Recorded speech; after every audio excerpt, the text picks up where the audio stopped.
strategies. And our esteemed interviewer, Miss Sheila Oparaocha, Executive Director of Energia, joining us online. Thank you so much for being here very early in the morning.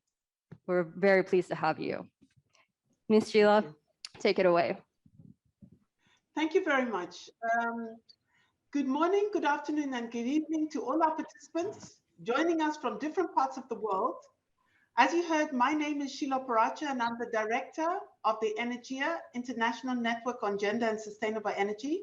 And I'm very pleased to welcome you to this fireside conversation that I'm having with Mr. Junichi Fujino. Junichi-san, welcome. Thank you very much, Sheila-san. Also welcome you to the UN conference. I'm like one of the organizer of this 2 days conference, so welcome from me. Yes, thank you very much. I'm pleased that during this fireside chat, we have the opportunity to turn the tables around, because it's normally the organizers that are asking us to do something, but as a participant, I now have the opportunity to interview you and to ask a few questions. And so I wanted to start my first question, if I may, with one thing that I've observed. Juni-san, I am a global advocate, which means that I have had the opportunity to attend a lot of conferences in my professional career. And I know that there is a tremendous amount of work that goes into the preparation of a conference. And one of the main outputs of all this work is the conference background note. The conference background note is a very important tool because it communicates to all the participants, whether you're a head of state, whether you're a youth, or whether you're a civil society leader, it communicates to all the participants the framework for the event in terms of what the objectives are, what are the outcomes, and what are the focus. So in this regard, my question to you, could you explain to us, as being part of the organizing team, what was your role in preparing the conference background note? How were you involved in doing that? And while you're doing it, could you please also introduce yourself, as well as the Institute for Global Environmental Strategies, which has been one of the key institutions in organizing the event? Over to you. Yeah, thank you, Sheila-san. So yeah, let's try. I myself, Junichi Fujino, and then IGES itself, we started our history from the 1998, just 1 year after the COP3 Kyoto conference. And then we have more than 20 years history, and we have a sustainability research, but not only research, but also action, together with the stakeholders, especially in Asia Pacific. And this is our mission. And then for the role of us or me, to this 2 days global conference. And so this is a third UN Climate and SDGs Synergy Conference. My role is to support Ministry of Environment Japan and also UNDESA, UNFCCC, the two conveners and also host, to have the great success and also have very meaningful conference. As you mentioned, this conference background note, this is a kind of the chart for us, how we can achieve synergy, how we can avoid trade-offs, and then how we go ahead without any kind of the too much discussion, too many laws over time, something. And so my role, IGES, we are asked by two UN organizations to compile all the input from technical advisory group. We have a technical advisory group, and you, Sheila, thank you very much. You are one of the technical advisory group members. And so we have a roughly 20-30 technical advisory group members, and then we receive all the input from you. And then I just compile all these things into one package, this conference background note.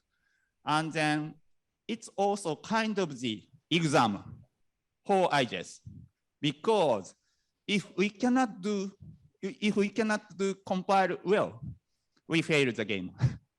Hopefully, we pass this first exam, but this synergy journey, it's not so easy sometimes. It may take some time. Hopefully, we will develop like a more like wider range of the report for next 2-3 years. And hopefully, IGES can have a role to work together with you to develop such the like synergy scientific report. So this is an entry point to have the like IPCC special report, but not the exactly IPCC special report, but the how IGES can contribute to you and then to the globe. So this is the role of the IGES and also role of the conference background note, what I understand. Thank you, Sheila. Thank you. And so, Sheila-san, I have a question to you. And thank you very much for your great input to develop this conference background note. And then how do you feel? How do you find this conference background note? You are the like a global, like advocate, global actors. You make a lot of action. But this one is a more like how to say the theoretical or more like a paper type. How does it help you? How does it work for you? Yes, thank you so much for the question.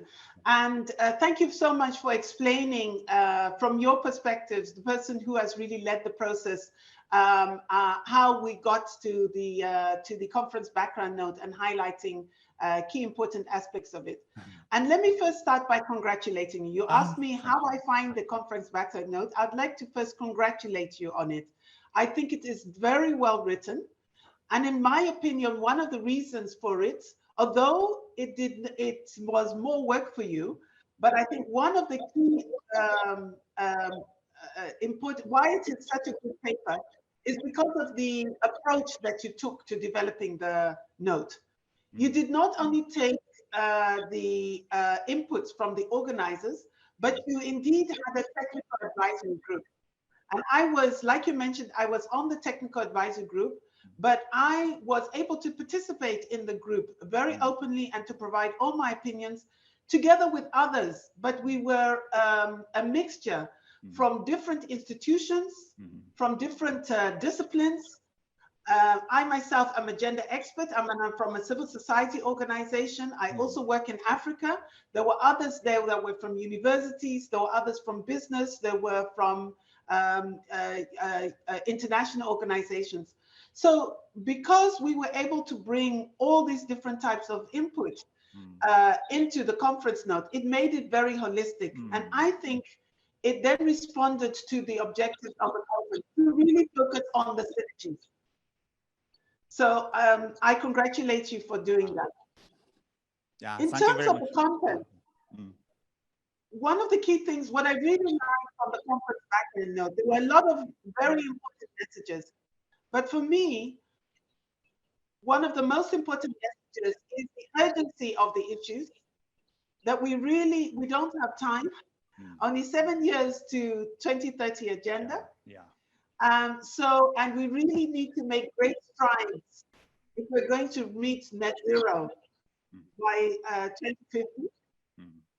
So that there was an urgency and really an implicit call to act now for international community and for our member states to act now.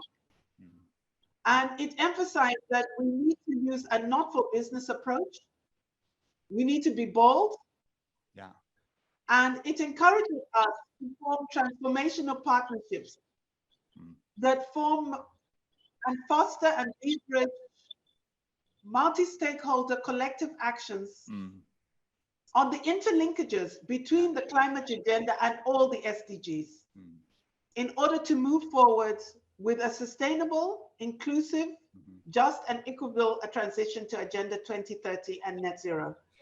So those were my impressions of the conference background note. And once again, I congratulate you. Yeah. Thank you. So Junichi-san, Yeah. having said this, let me have another question, which I think in terms of the time is probably going to be the final question to Yeah, you. final one. Yeah. Let's think about the way forward. So we Yeah. have the conference background note. Yeah. We're now in the conference, but we're coming towards the end of it at the end of today. Thinking about the future, the way forward. Yeah. What do you propose are going to be the next steps and the actions that should be taken? Yeah, thank you, Sheila, for very important question. And before the answering your question, I forget to say that I very much thanks to my colleague Eric Zassman and Simon Olsen, also UNU team, for having great input. Yeah, they are really great team. Yeah, way forward. Yeah, we need the theory and also action. So then how we can develop the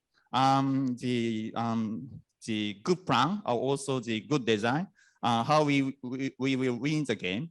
If we do not have the good game plan, we may sometimes lose the game. So then you have a lot of actions on the ground, but sometimes you need to have like a researcher or some other guy to analyze how you succeed or how you fail.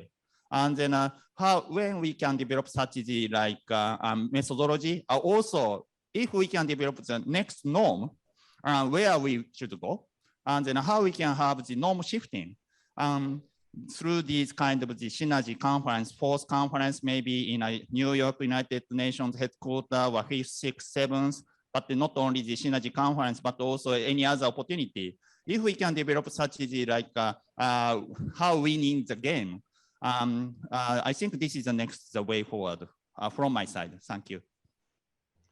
Thank you very much, Eugenie Chosan. Let me also take this opportunity to also congratulate the others that participated with you as well. It's good to recognize all the efforts that went into producing the conference background note. And I really appreciate what you said about the next steps. I think that us meeting at the COP37 in Egypt, in my continent in Africa, is going to be a platform where we can really put in place the next steps that you have explained. So Suniji-san, I would like to take this opportunity also to say that I really enjoyed meeting you. And I really enjoyed the organizers for providing me this opportunity to engage. And I've really, this has been one of the best conferences where thank you very much. Working virtually and working in person has really worked. We talk about the new normal. Yes. And the new normal is that we have to have hybrid conferences. You know, we can't all travel to one place because of restrictions, but also because it's not healthy for our planet. So I think we need to reduce our carbon footprint, and having virtual conference, hybrid conferences where we can also participate virtually is really important. And it's also inclusive. It allows many people across different time zones to participate. So I also are happy about that. I hope that I'll be able to meet you in person in the near future. Definitely. And then hopefully, so Sheila-san, so hopefully you have another chance to come to Tokyo. We have a seat here.